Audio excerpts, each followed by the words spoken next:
gómìnà àná ní ìpínlẹ̀ Èkìtì tó tún jẹ́ mínísítà ọ̀rọ̀ ohun àlùmọ́ọ́nì inú ilẹ̀ lórílẹ̀‐èdè Nàìjíríà tẹ́lẹ̀ ọ̀mọ̀wé Káyọ̀dé Fáyẹmí ó máa ti tú àṣírí ìpàdé tó ṣẹlẹ̀ láàrin olórí oko orílẹ̀‐èdè Nàìjíríà ààrẹ Bọ́lá Ahmed Tinubu àti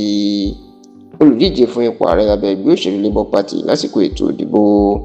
ààrẹ ọdún 2023 tó tún jẹ́ gómìnà tẹ́lẹ̀ ní ìpínlẹ̀ Anambra èèyàn Peter Gregory Obi ó ti tú àṣírí ìpàdé tó wáyé láàrin àwọn méjèèjì ní ìlú Rome lórílẹ̀‐èdè Italy tó sì jẹ́ kó di mímọ̀ wípé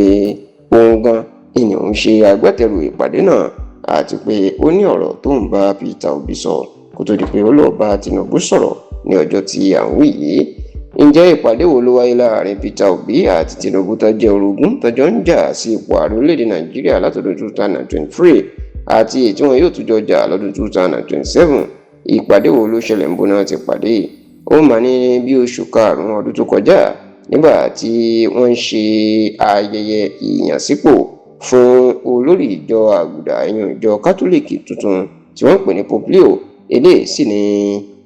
Peter Obi tó jẹ́ ọmọ ìjọ kátólíìkì àti Káyọ̀dé Fáyẹmí tóun náà jẹ́ ọmọ ìjọ kátólíìkì ní làwọn náà lọ síbẹ̀ ní láti wo ohun tó ń ṣẹlẹ̀. Bẹ́ẹ̀ ni ọ̀pọ̀lọpọ̀ àwọn èèyàn pàtàkì káàkiri àgbáyé wọ́n péjú sí Vatican gẹ́gẹ́ bí wọ́n ṣe máa ń pe olú ilé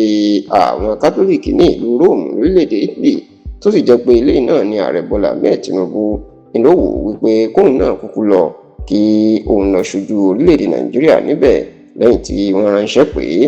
ṣáà nínú ìfọ̀rọ̀wérọ̀ tí Káyọ̀dé Fáyẹmí ṣe pẹ̀lú Edmond Obilo ni ló ti tú àṣírí pé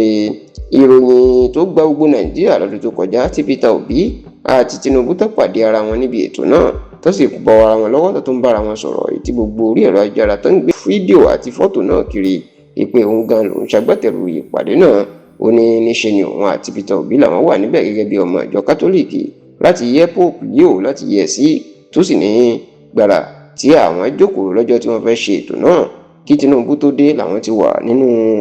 ilé ìjọsìn tàbí fẹ́ ṣe é tó sì nígbà tí Tinubu dé ẹni tó jẹ́ mínísítà kékeré fọ́rọ̀ ìrìnnà lórílẹ̀‐èdè nígbà náà èèyàn arábìnrin Bianca Ojukwu ni ló wá kí àwọn tó sì lóun sọ fún Peter Obi pé pẹ̀lú bí Bianca